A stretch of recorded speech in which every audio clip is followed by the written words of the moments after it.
Hello, everyone. Welcome to our first joint WITS P&ATS webinar event titled WIMS AI, Developing a Specific In-House Tool. My name is Pierre-Edouard Vincent. I serve as Outreach Officer for the P&A Technical Section. The current WITS Chairperson, Ainur Kaken, and myself will be your hosts and moderators today. This event will last up to 60 minutes, but we will not have a hard stop, so it could extend a little bit. We encourage you to ask questions throughout the event, which we will use to fuel our discussion. Most of you will be joining via LinkedIn, but if you're experiencing technical difficulties streaming from that platform, you can also use the alternative YouTube link provided on the LinkedIn page. Before we start, I would like you to consider joining SPE. I'm going to put up a slide about that. Also access the benefits of being a member. There will be a short video at the end of the event about this. So you have, at the moment, the QR codes to join both us on SPE Connect, which is the SPE platform for the technical sections, and also the WITS page group on LinkedIn or the P&ATS group on LinkedIn. It's now our great pleasure to introduce our two speakers for today. Ainur will do the introduction for the first, and I'll do for the second one. Ainur, over to you. Thank you, Pierre. So our first speaker, David Jamieson, is a process safety engineer and the founder of Salus Technical. David is an aeronautical engineering graduate and has worked in aerospace, Formula One, and oil and gas. Salus helps their customers across many industries understand and manage their risk from major accidents through engineering, training, and software. Over the past 10 years, David has supported several well integrity projects and has recently been using AI with Salus customers to try to improve the quality and consistency of risk assessments, whilst helping the people involved. Very well. And our second speaker will be Richard Conway. Richard joined the industry in 1984 after graduating in geology. He spent the first part of his career working offshore for 12 years as mudlogger, geopressure engineer, and then 22 years as a drilling engineer, moving into completion design, well engineering, and well integrity management. Richard was based primarily in Aberdeen, but with many assignments in the Middle East and Southeast Asia. He was completion design team lead for the Shearwater project before joining Repsol Sinopec in May 2017 as senior well integrity engineer. Richard is a chartered geologist and a chartered petroleum engineer as well. David, the stage is yours. Over to you.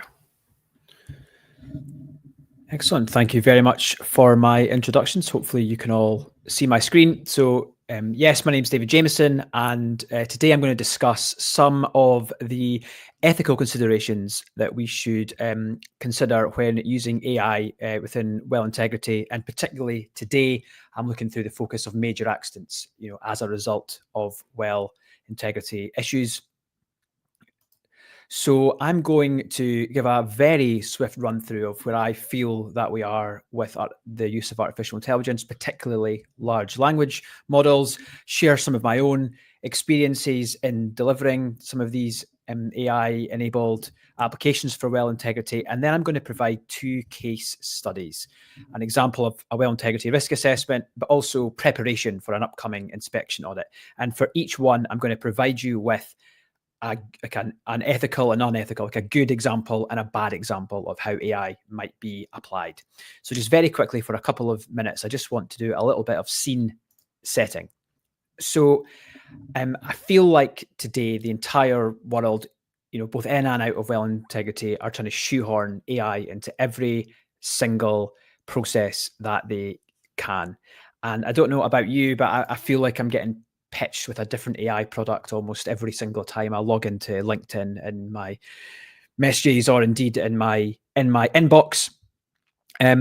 And yeah, it seems like everyone's trying to add AI on to something where maybe we don't necessarily need that. And for me, this is incredibly reminiscent of the dot-com boom about 25 years ago, when it felt like there was a new technology called the internet, and everyone just tried to add .com onto the end of their business's name, and they raised billions of dollars of funding, much of which went to zero when the world woke up. So I just wanted to say that I'm aware that we're also in an AI hype bubble, and not every single use of AI and something as important as this subject area is necessarily going to be the right thing to do. So I am optimistic about the use of AI, but I also remain incredibly skeptical. So just a little bit about me and about the company. We've actually been doing this for quite a few years, long before ChatGPT was launched just over 2 years ago. And we've done a few things. I just wanted to run through a few of them with you. So moving slightly away from well integrity, but not too much of a departure.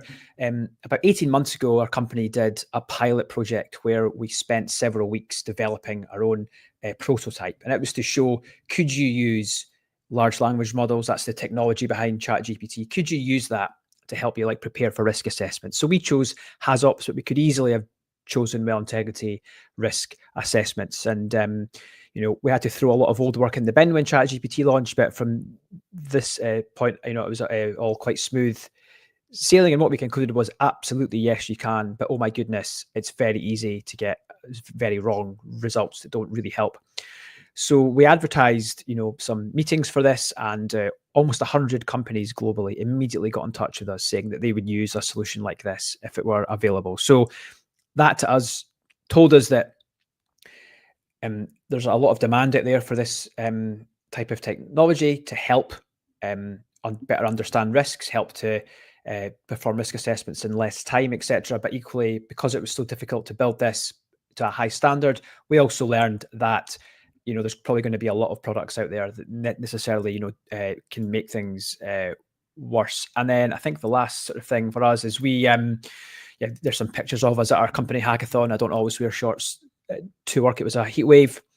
And we also worked with a few other bodies, such as the Institute of Chemical Engineers, and we presented there. And we've also recently presented for other things like OE UK, and as well, we've built a few products for some operators as well. And I'll get to what our philosophy behind those products is. So if we go back to shoehorning, I feel that the world has got two different understandings of the use of AI. My camp's more that we can use AI to help people. I do believe that we, can have higher quality understanding of risk, higher quality risk assessments, more consistent risk assessments. And we can do that in less time, but we need to keep humans in the loop. I do feel that there's another school of thought of almost, we're going to just make a series of magic buttons that can do everything for us, and people are never going to be involved. And even if such a tool existed, I would also urge caution, because then that removes people from the loop. And I think it's very important that our people remain involved in the understanding of all of our major accident risk, particularly related to wells risk assessment. And maybe just my final example before I can maybe jump into my worked examples is really, this was someone else that shared this with me, but the current situation with AI, and I get pitched a lot of products. I think because I'm a bit more vocal online about it as well, people come and ask me what I think about their AI product and things like that. And quite often my initial thought is, well, why would you want to do this? Why would you want to take people out of the loop from risk assessment? Why would you want to make 10 things at once with only one person who doesn't get a chance to read everything? And it really, what this person said to me was, it thinks back to when they were in high school in the UK, and when you were in English, and almost everyone who's been schooled in the UK at some point has had to write some sort of poem, some sort of essay about poems or books, and it's mostly been plays by William Shakespeare. And for example, I think I had to write a critique of Hamlet. And I'm going to make a guess that if you did get asked to do something like this, just like me, you've probably written an essay where you've worked very hard on it, but the end product's probably not very good. I don't think that my higher English essays on William Shakespeare are of use to anyone. And what we're seeing now is a lot of people saying, well, you don't need to write that essay anymore. We'll just give you a magic button that'll automatically generate an essay for you, and you can get on with something more important. But just like in school, the process for me for writing that essay, that meant I had to read the play, I had to understand the play, I had to examine key plot points from the play, I had to look at different points of view, and then I had to produce a well-balanced argument. Like the value for me was in the journey of doing that, not of the end product.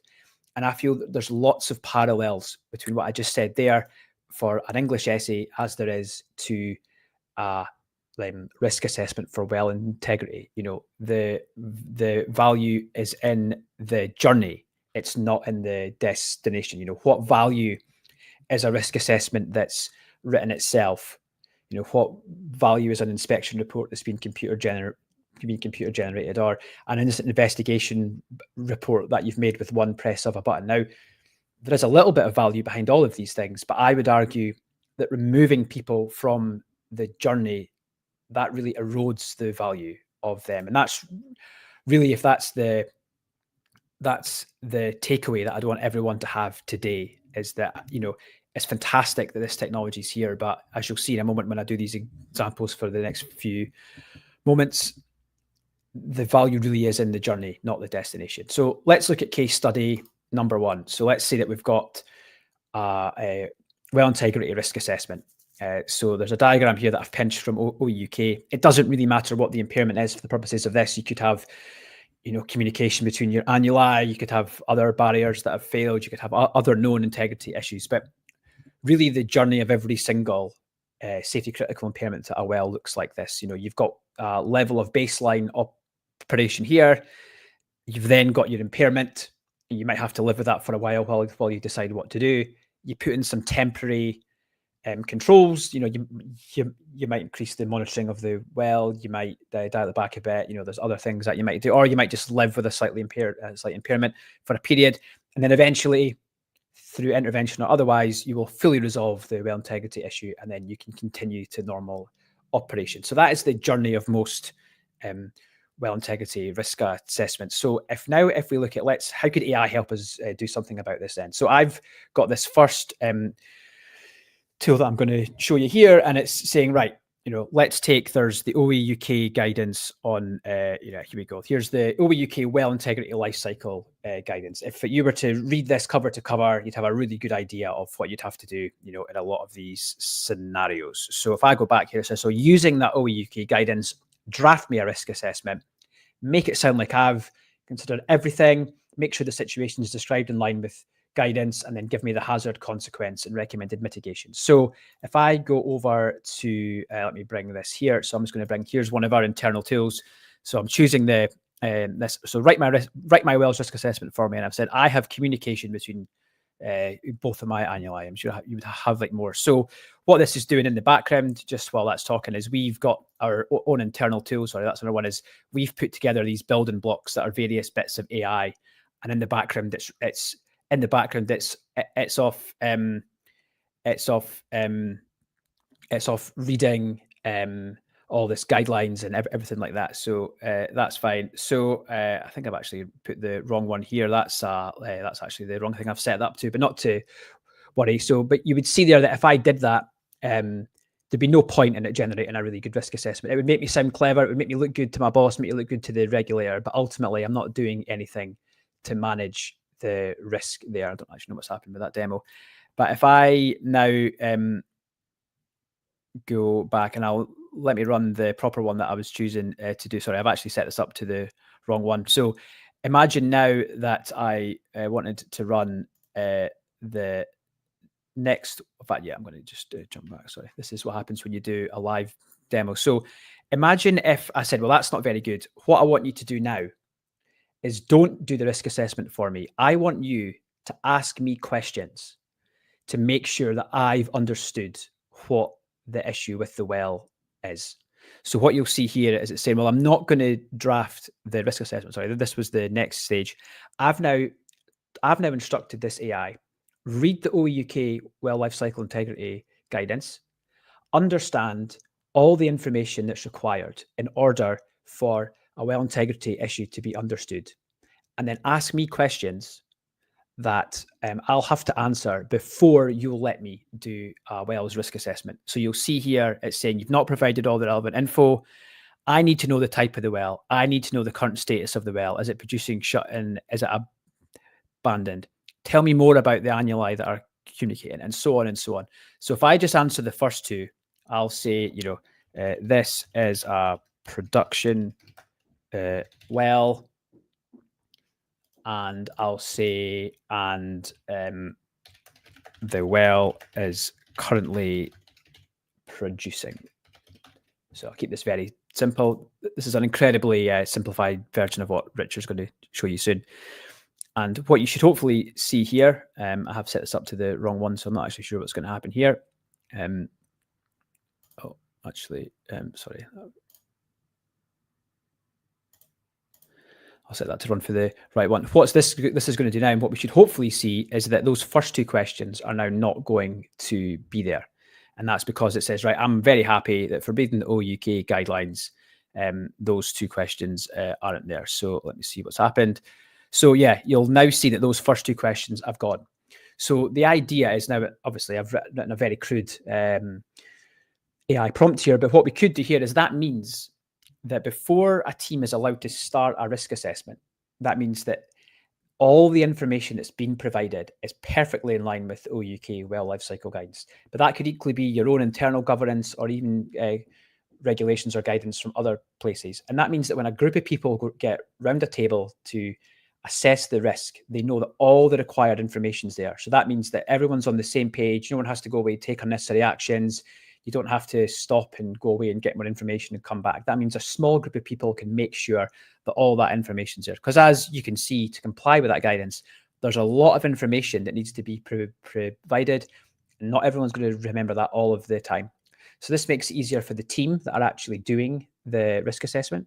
This makes it easier for the people who have to review any well integrity risk assessment because they know that there'll be a consistent level of detail that's within each one. And this also makes it much easier for an auditor or for an inspector as well, because then all of the information is there. And ultimately, it's going to lead to a safer outcome because the AI hasn't done any work for me. All the AI has done is asked me for more info in order to comply with something. So, so for me, this is a incredibly great use of AI. What would be a bad use of AI in my example that didn't work is if it just read all that guidance and it took what little input information I've provided and just generated a risk assessment. And unfortunately, I'm aware of a lot of instances where people are now starting to use ChatGPT and the like to start to draft, like reports and risk assessments and stuff like that. So I would, really urge caution there.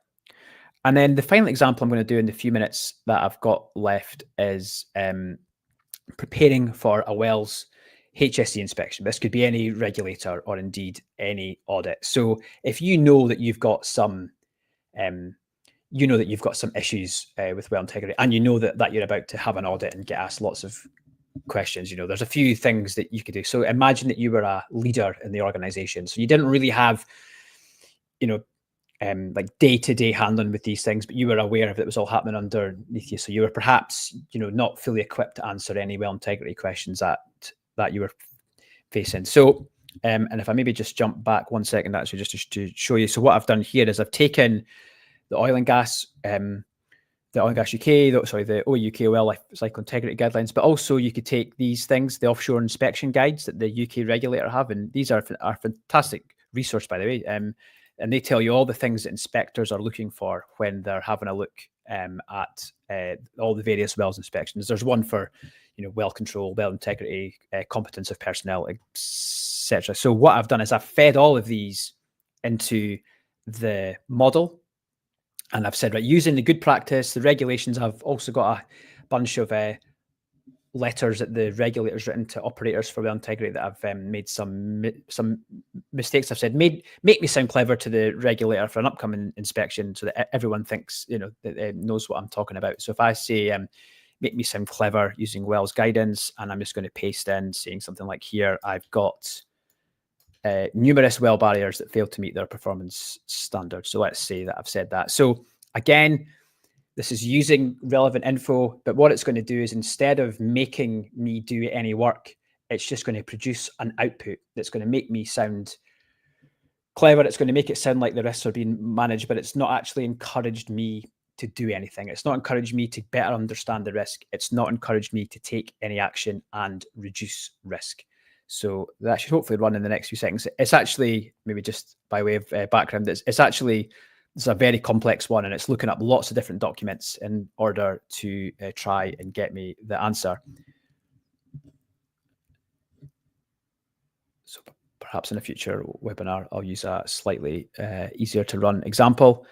If that doesn't come out in the next few seconds, I'll just show you an example answer.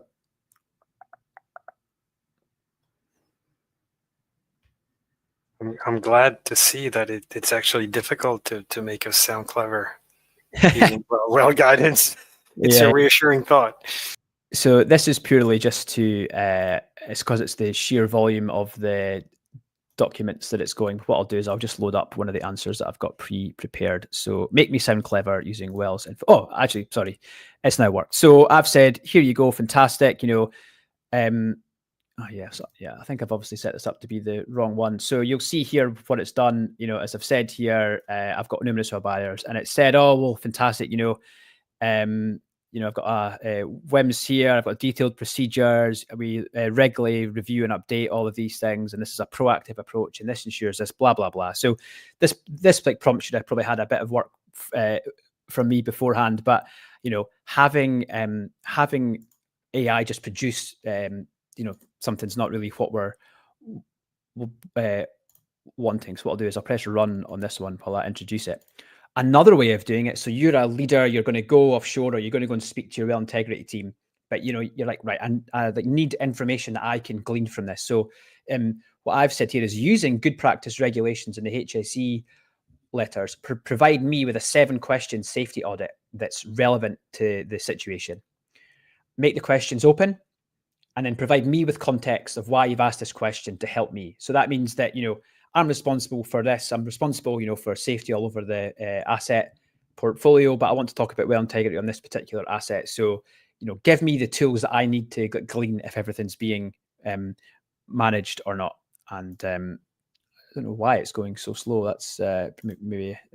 So if I'll just go into here.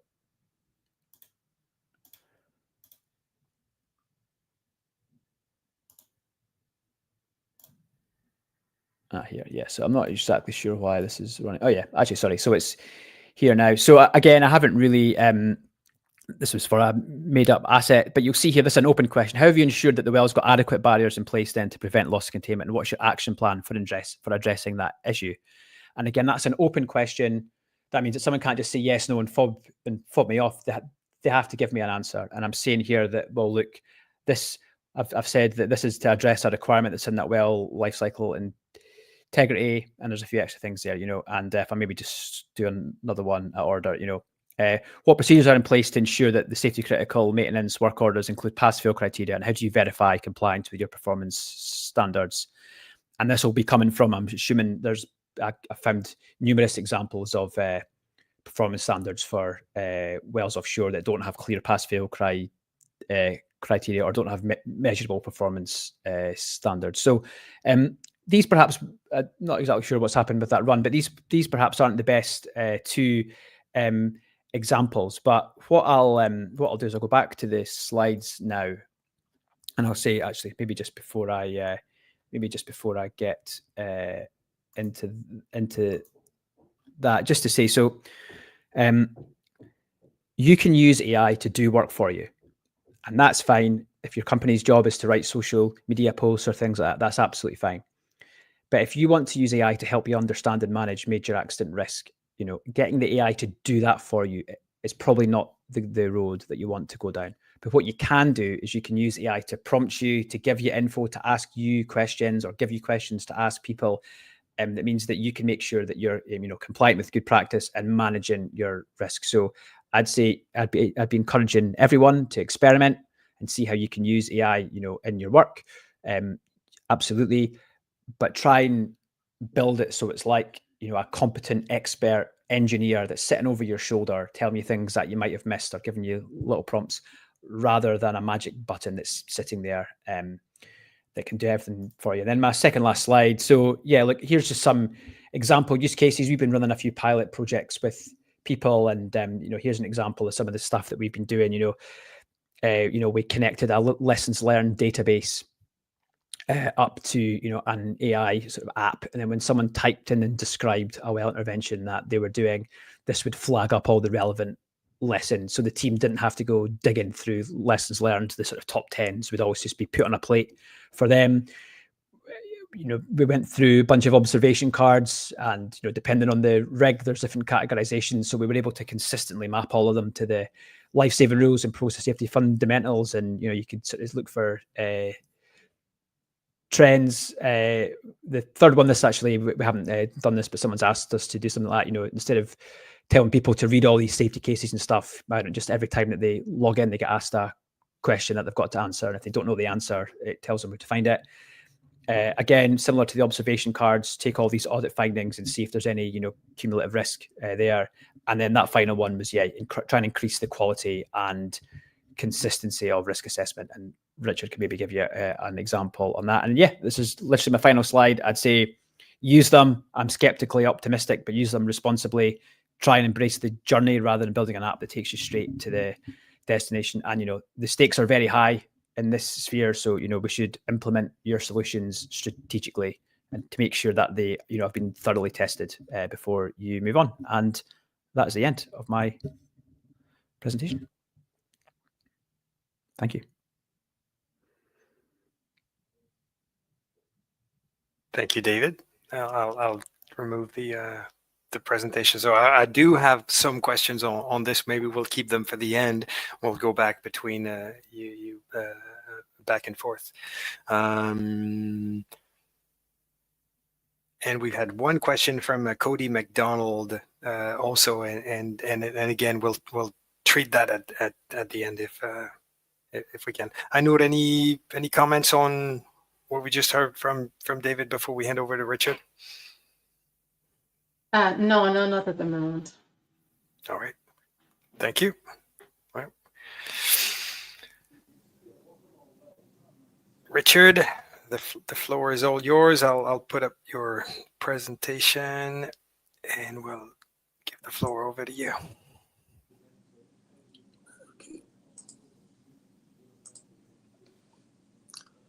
Okay, good afternoon. I'm Richard Conway. I'm the Well Integrity Lead for Repsol UK. I've got about 10 slides here, just telling the story of our road to digitalisation. At the end of it, there's a video clip. Once we get to the video clip, it's 10 minutes long. I press go, and I've got to talk along with it as best I can, because there's no stopping it. Just going back to Dave's presentation there about the detail on the Salus tool. I've only got Dave's tool Copilot on one slide, I mentioned, but if there's time, I can get at the end of this presentation, I can go into more detail. I can maybe do a very, very quick live demo in 3 or 4 minutes. Okay, just so pushing on. So I've got 4 main things to talk about today. So introduction to Repsol UK, our digitalisation objectives, our benefits, and then, as I mentioned, our demo. This presentation I delivered in June at the SPE DCOM conference. So it's about 6 months old. There's been significant changes since then. They're all additions. Everything you see now, we still use every day. Okay, this is a wee bit of background. Repsol UK. And Richard, I don't think we don't see your presentation. We're not seeing your presentation mode. We're seeing your slide sorter. So you're either. Okay. A minute.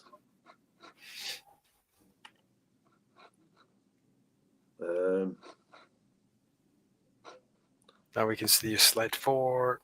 Yeah, a minute. Maybe better if I just do it by slide. Yeah, you can do it by slide, absolutely. Okay, all right. Let's okay. So Repsol UK, Repsol Resources UK. Up until a year ago, we were Repsol Sinopec.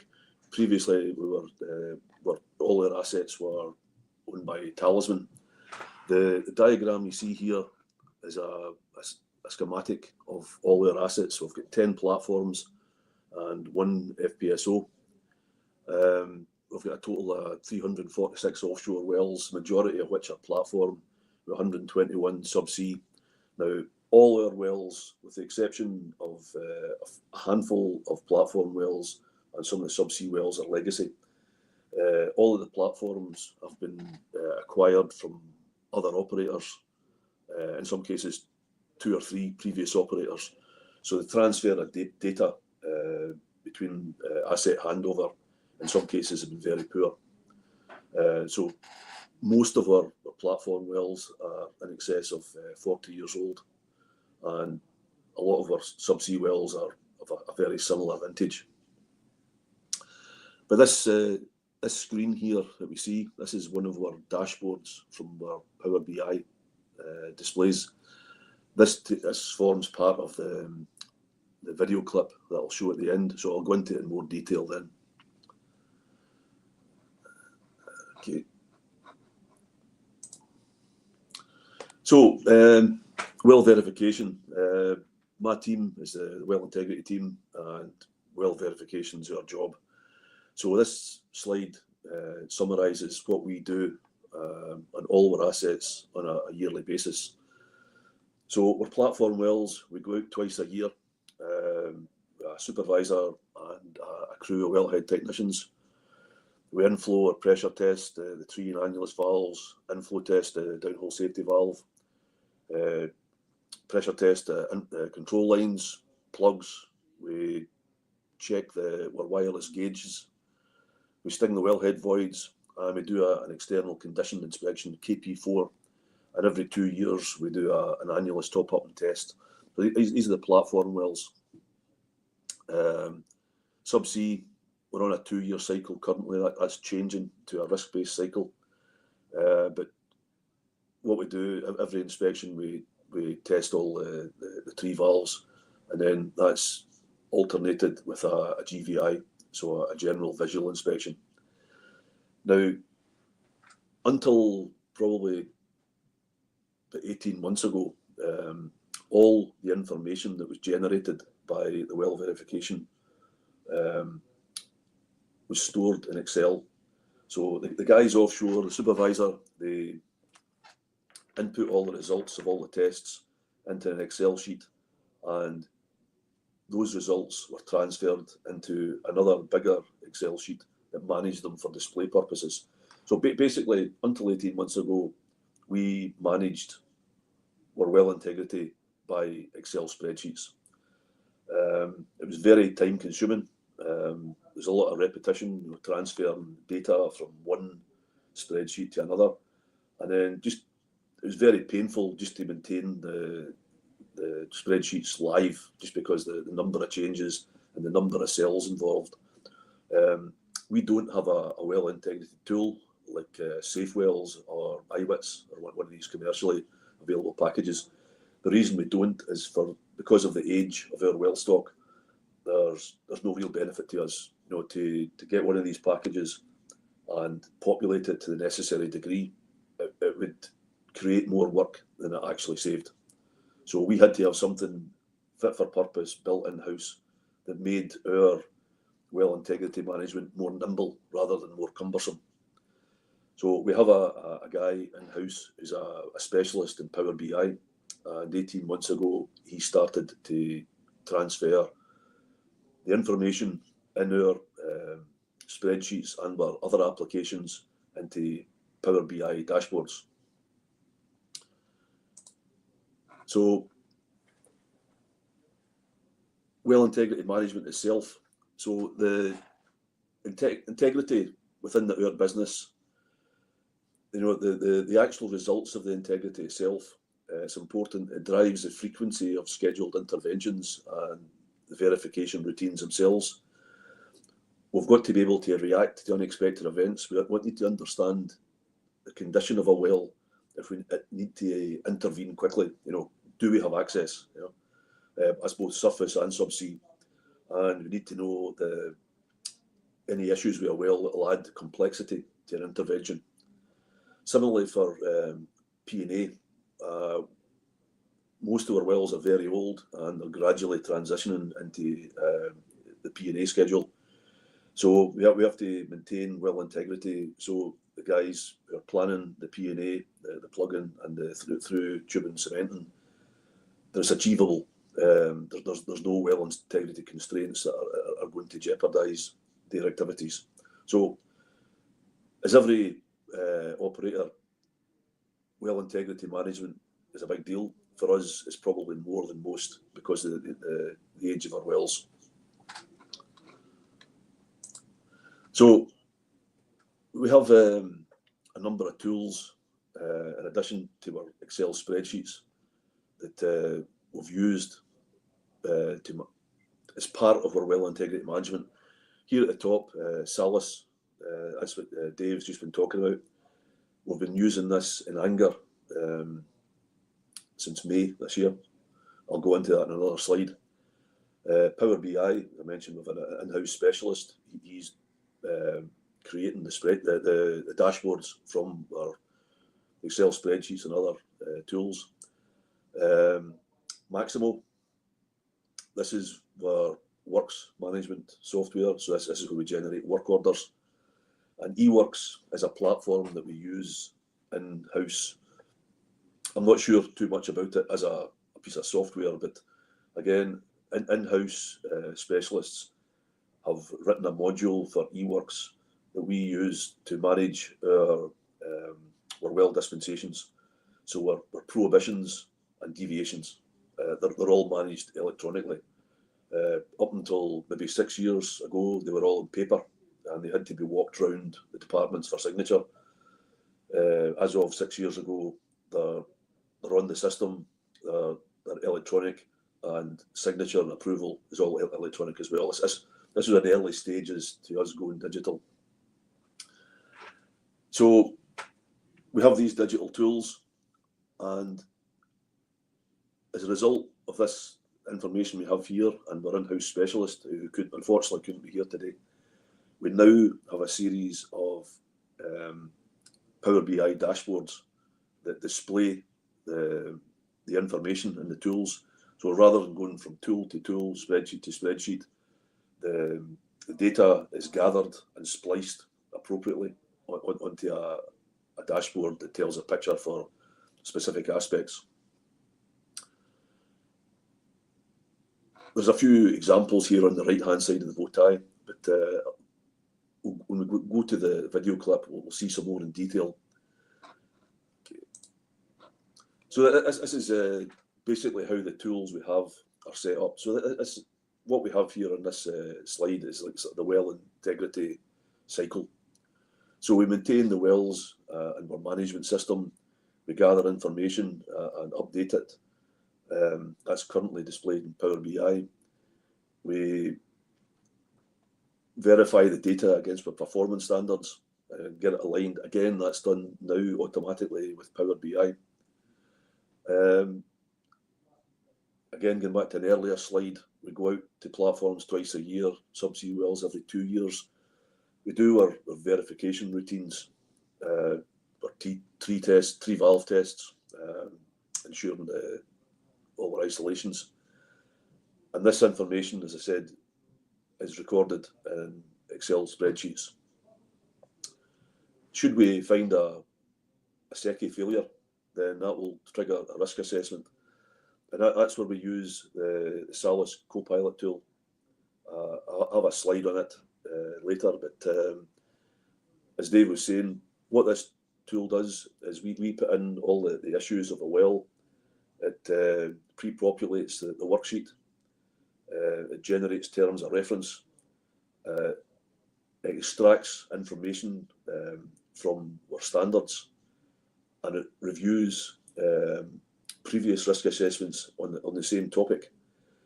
Now, the demonstration that Dave gave, that's pretty much how it works. Our version, there's a lot more information required because we're using Power BI to interface with the tool.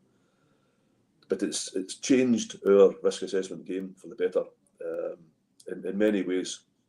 what we find is it reduces the preparation time for risk assessment. Previously, for an issue, the assigned engineer would go away and he would pre-populate a risk assessment worksheet,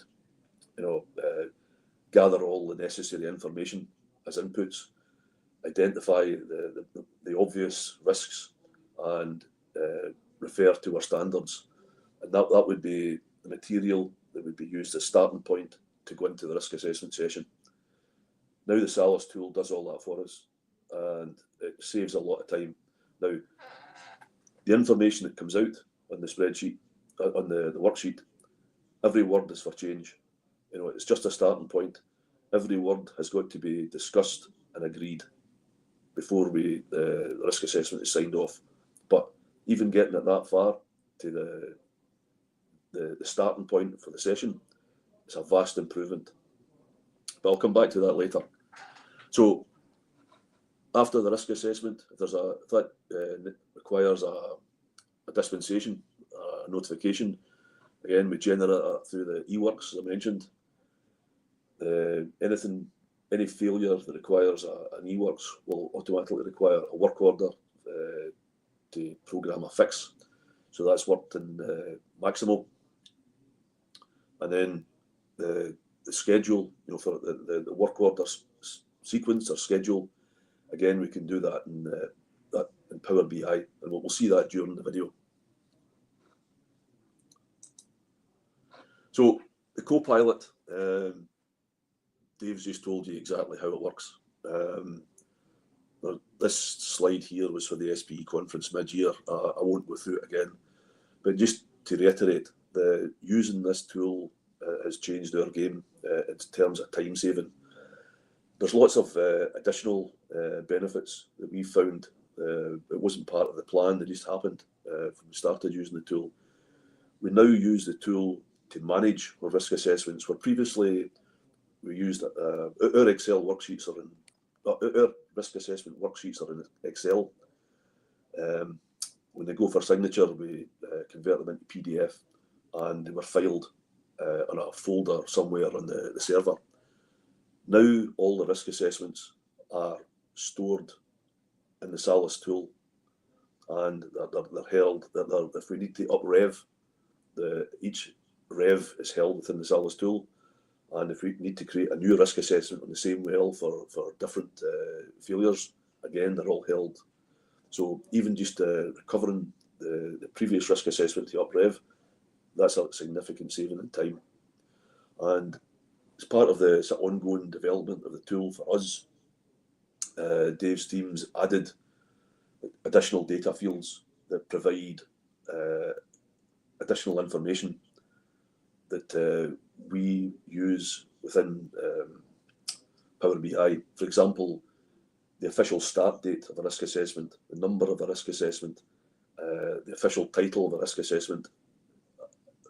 Because they're now in the tool, Power BI can extract that, and it also extracts the risk ranking associated with each risk and the associated work order.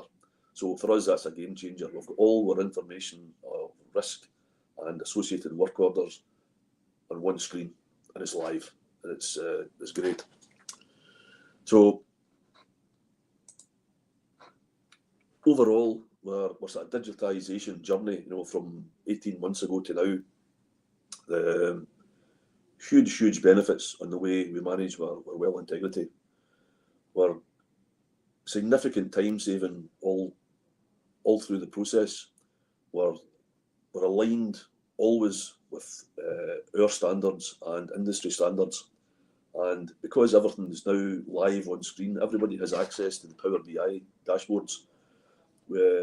Even out here in the hall, outside my office, there's 3 big screens with dashboards that change for everybody passing. But everybody has them on their desktop. So presentations on well integrity management are history. We don't do slide packs. If we need to do a integrity review of a particular asset, we just do it through the dashboards. Again, saving the time. The dashboards are live. So again, you know, all we're just reading across our bullets here, all different sorts of data are integrated on the dashboards. There's no gaps. One of the many benefits we've seen from using the Power BI dashboards is mistakes are highlighted, and if you can see them, they're easier to fix. Accessibility, so onshore and offshore, we're looking at the same material. There's no time delay from us preparing something and sending it out to the rig. We can look at the same screen and discuss. As I mentioned, automated risk assessments. The automation is just in the prep, not in the risk assessment session itself, but again, huge saving in time. And as we'll see in the video, there a lot of this visualization, it makes problems and issues stand out. So again, they're easier to fix. This is just a view of some of our dashboards. These are 6-7 months old. There's a lot more since then. It's a very small screen here, but most of these will be covered in the video clip, which should be on the next slide. Okay, right, so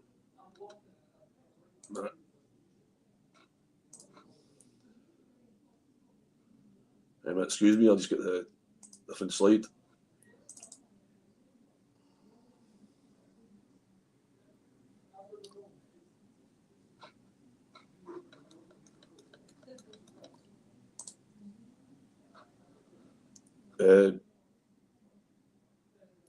Pierre, can you reshare the screen? I could, but then you need to share your screen again. How do I do that? Yeah, you need to share the window again. So okay, I think so. Hold on a minute. Yeah, you need to share it again. How do I do that? Just present. Go to present. Yeah. Share screen. Yeah. Then hopefully I should see it. Yeah.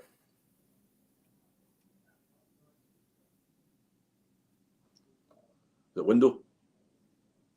Can't see it at the moment. Yeah, a minute.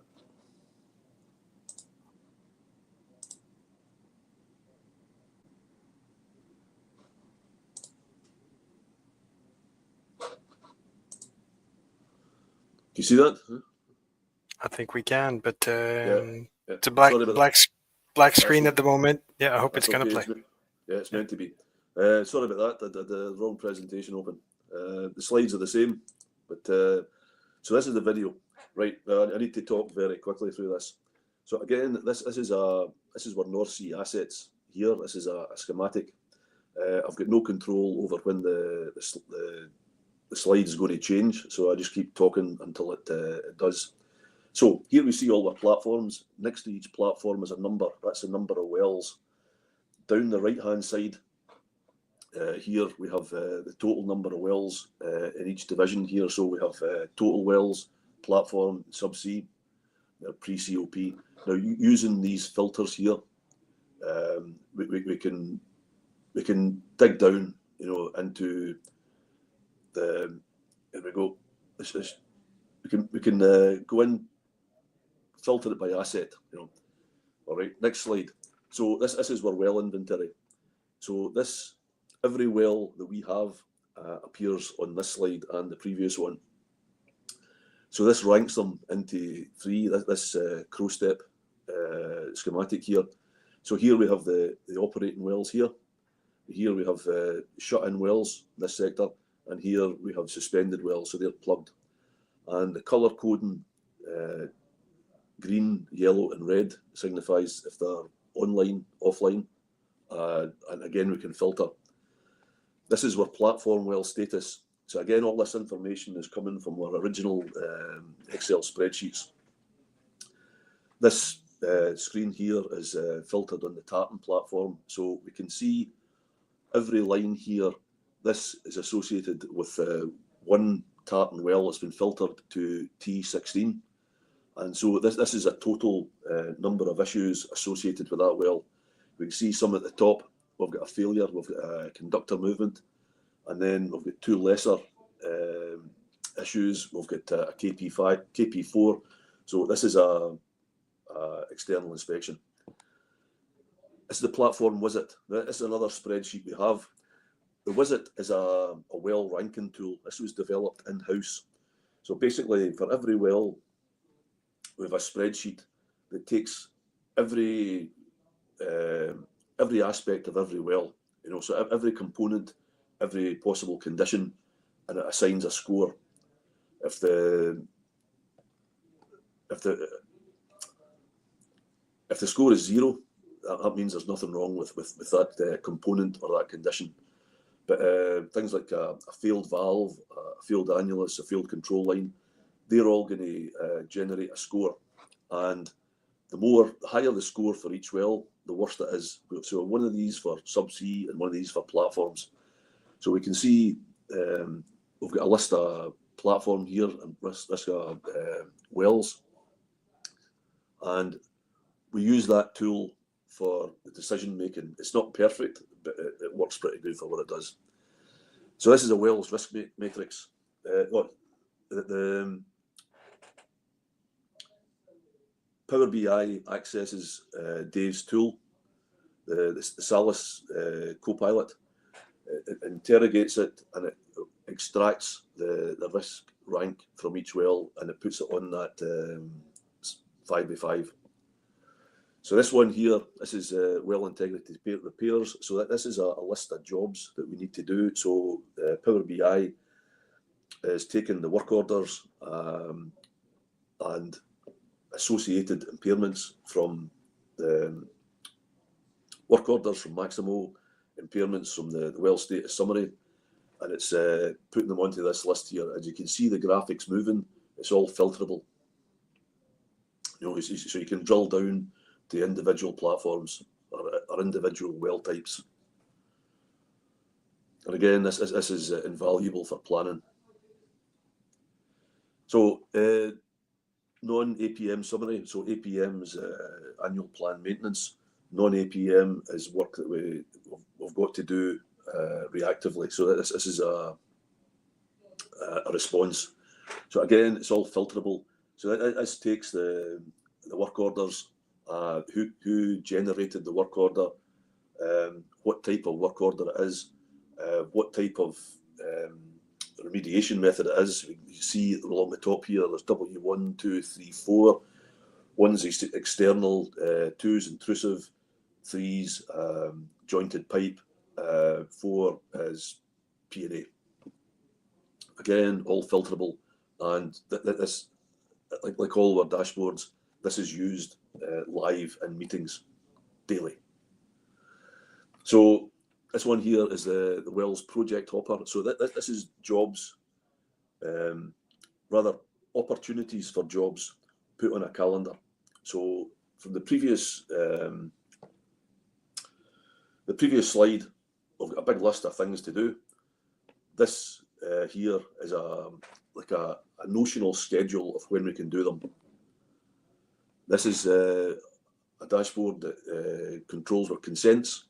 So again, we have all our one of our team members here manages all of our consents for all our wells. Again, this is historically managed in Excel spreadsheet, but now it's all visual in Power BI.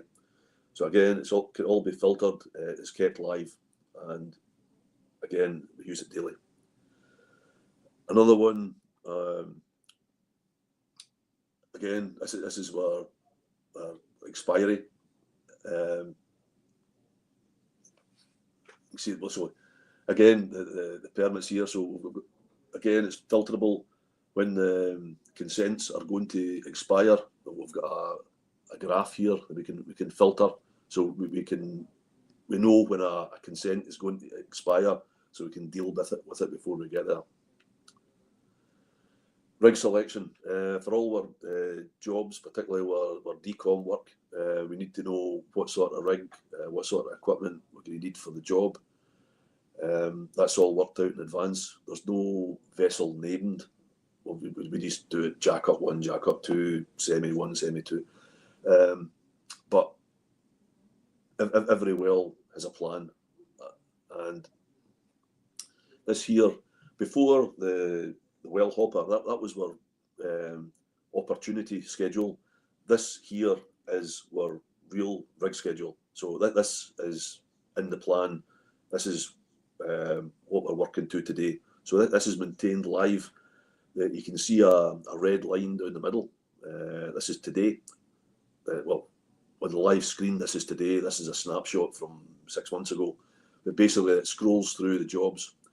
We report on a reporting system for offshore is IDS. I believe it's a Schlumberger product.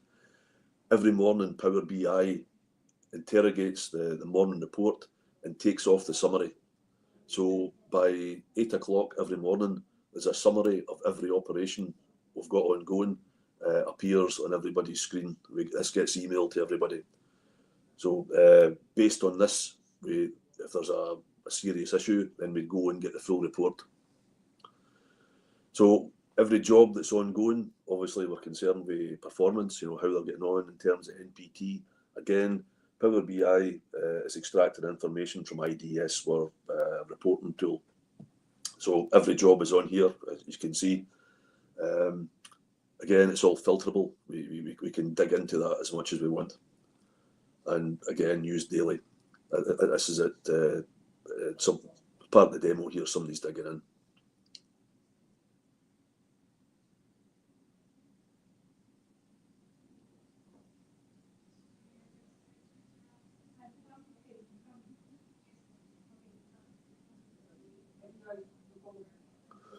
Yeah.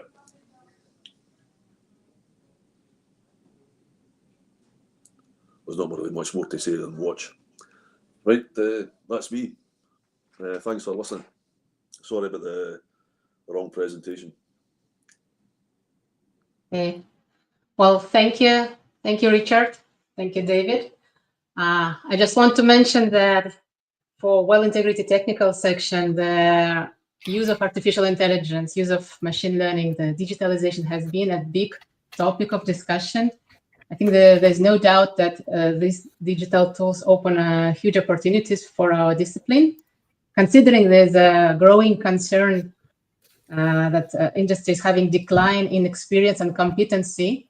So these digital tools allow us to, to catch up on the pace by allowing us to digitalize historical data, to automate the processes of data collection, analytics, etc., so on. So thanks a lot for today's topic. And I guess we should just continue with the questions. We do have a lot of questions from the audience. So let me just go ahead and start with the first one from Cody McDonald. So I assume this is a private LLM. How do you handle differences in policies, procedures between companies?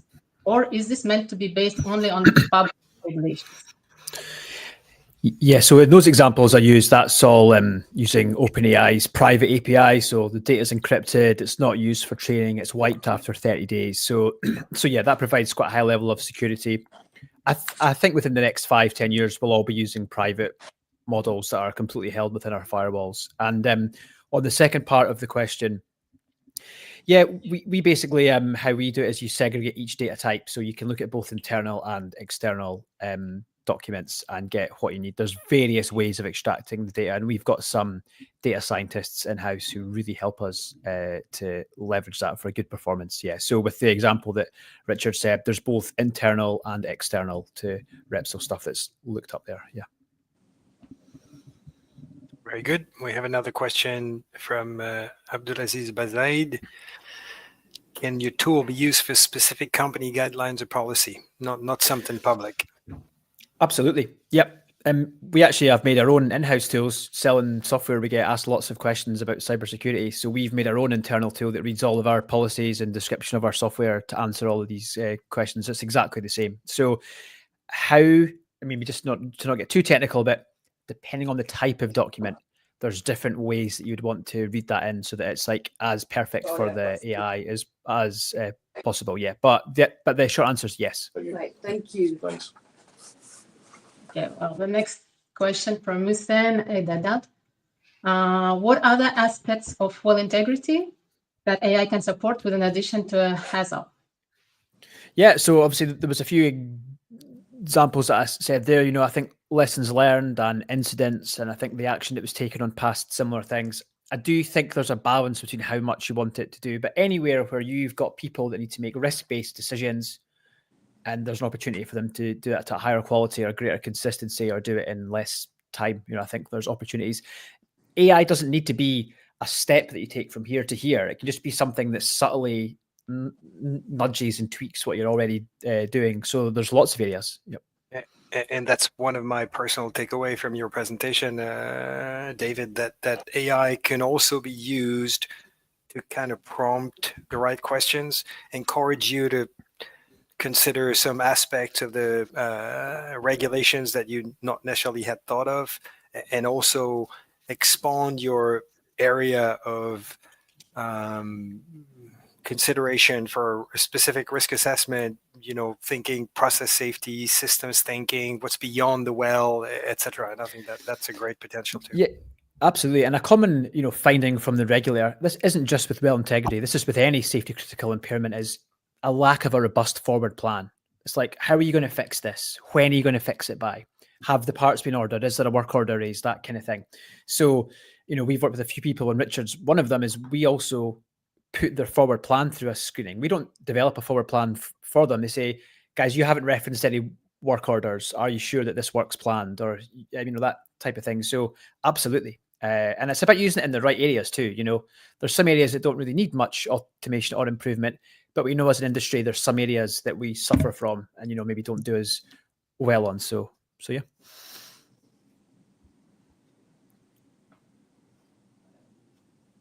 Next question from class to you, Richard. Can you read it, or do you want me to read it? No, I can read it. Well, we have most North Sea wells. Most North Sea wells have sustained casing pressure to some degree. So we've got our share. So I've lost the question. As part of our verification, we let me check. It was, yeah. No, it's okay. I'll put it up. As part of our verification routine, we know about the sustained casing pressure in advance. There's a lot of our, I think there's 3 of our platforms have got wireless gauge systems, fully automated, with email alerts, for if the annulus pressure goes above a threshold or exceeds a rate of change. We've got other platforms that we've got wired systems that are just as good. Other places where we haven't got electronic, the pressures are read manually at least once a day, usually once a shift, and this is all live. So we have, I didn't have it on these slides here. It's another electronic system we've got. We monitor all our sustained casing pressure wells very closely, and it doesn't really affect our well verification routines, because we if there any problem wells that we have, they're managed by the platform team. We can see the pressure going up, we'll get an alert, and we'll ask the platform guys to go and blow it down. The only time that we would allow an annulus pressure to build ahead of a crew mobilising is if we wanted to sample. We'd want some pressure to sample the content. So in short, sustained annulus pressure, yeah, it's part of our business, but it doesn't affect our verification routines.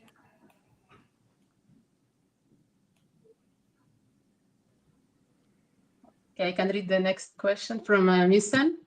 Will well failure model be a useful substitute for Power BI?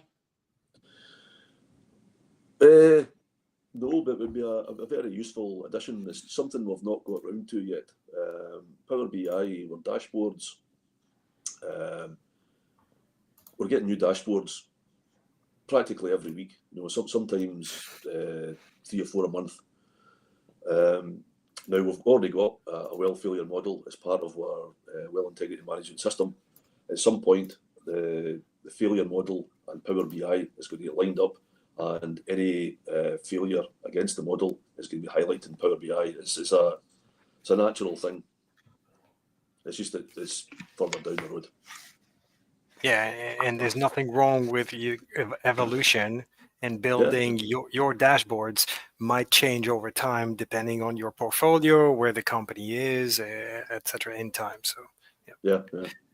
There's a question from Doug Wilson. Have you considered AI tools to assist scheduling, maintenance schedule, rig schedule, to kind of optimize, the holy grail of having a perfectly organized maintenance or schedule?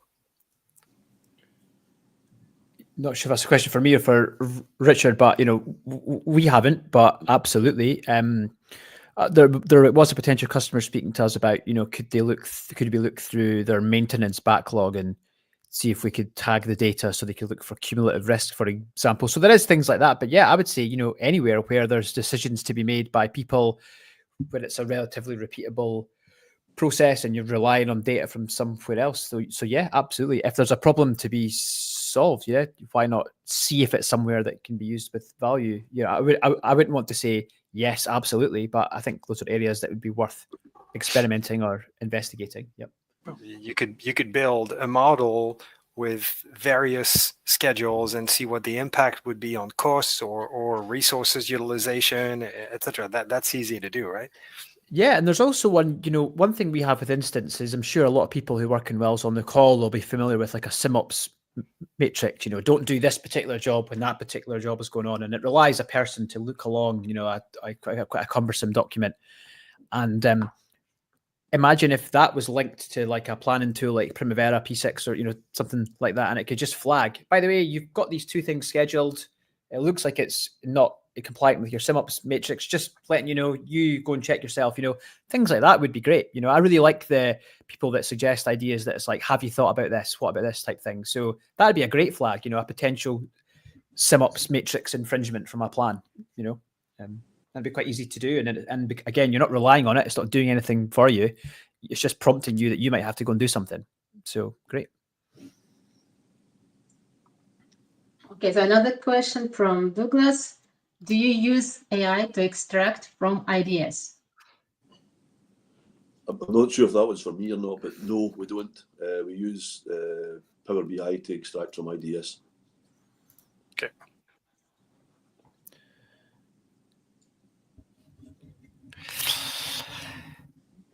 I just maybe say on the IDS, but you could if you wanted to. Like I like our tools, for example. I've got the ability to extract data from, as long as these programs allow data to be extracted in a certain way, but exactly the same as Power BI would. So, whether you wanted to go through something like Power BI, go straight to Power BI or via something else. Yeah, most products like IDS allow you to extract data in like a near universal way. So yes. And then a final good one from Musen, introducing, or putting the emphasis on well barrier schematics, which is not something you've really covered, Richard. So not yet. It's again, this is something in development. Okay. This could be further away, but it's something that it's one of our ambitions, and it's achievable. Well, I'm no expert on Power BI. I just use it. I don't make it work. But we're doing the sort of prep work so that I would say that this year coming, 2025, we should have barrier schematics and dashboards. Okay. At the minute,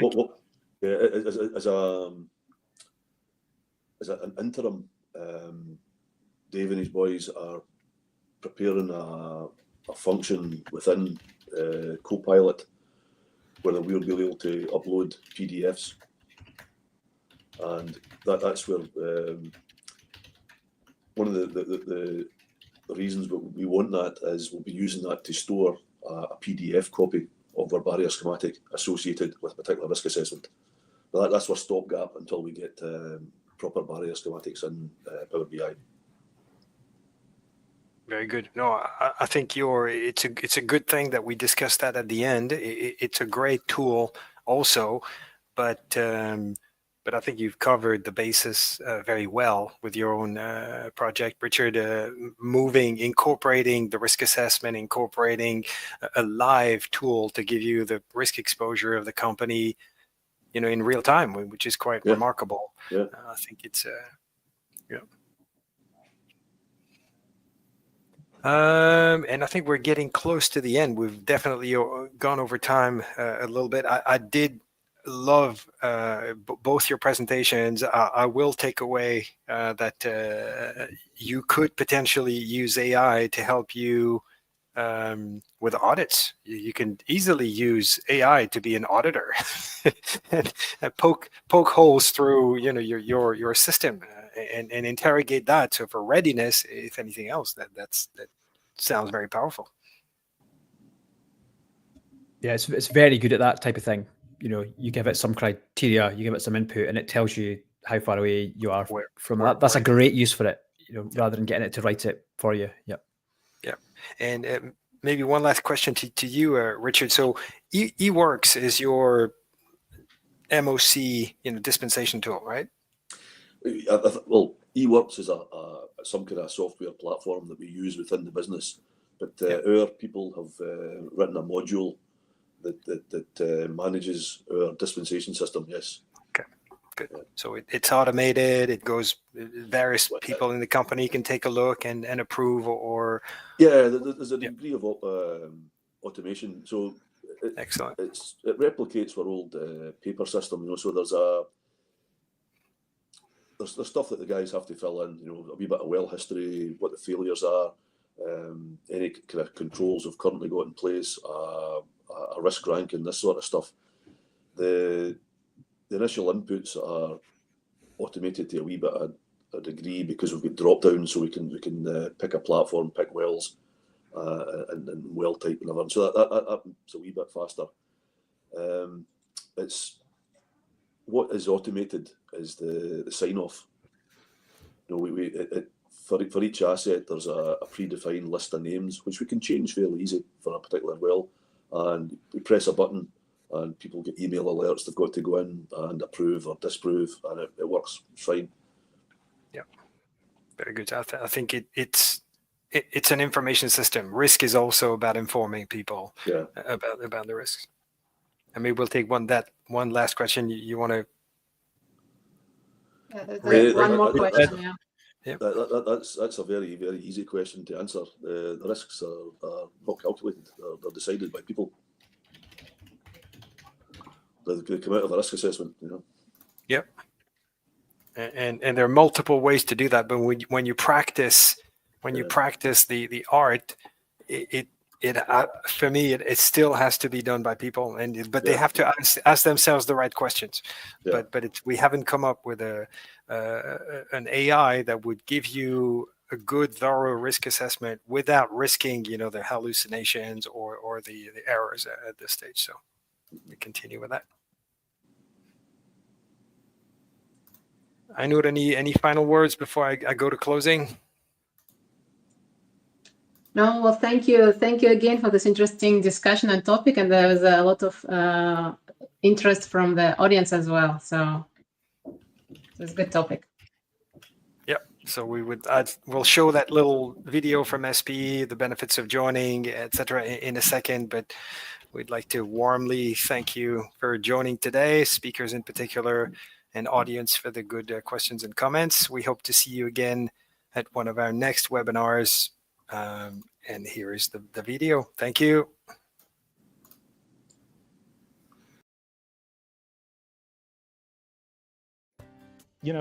People ask me why they should join SPE, and what I tell them is that SPE is absolutely essential. Frankly, if SPE didn't exist, somebody would have to go out and create it. When you graduate with a technical degree, a petroleum engineering degree, or other engineering degree, you get a lot of really good knowledge that gets you started on your career, and you learn a lot on the job. But the jobs that we have in this industry, they're really quite difficult. And you've got to have other resources, either to solve specific problems you might be having at the moment, or to better understand how to solve, daily issues that you work on. SPE provides opportunities to learn about new things that people are working on. There are great articles in JPT magazine and the other magazines that we have that are really useful. If you're not reading JPT every month, I tell you it's essential to do that to keep up with the technology.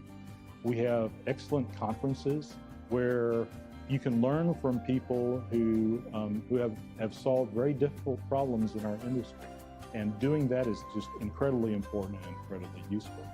To me, I don't see how you can be an engineer working in the petroleum industry and not find value in the resources and the opportunities that SPE provides. It's an opportunity to meet people who can help you in the industry, and it's an opportunity to get the knowledge you need to be successful.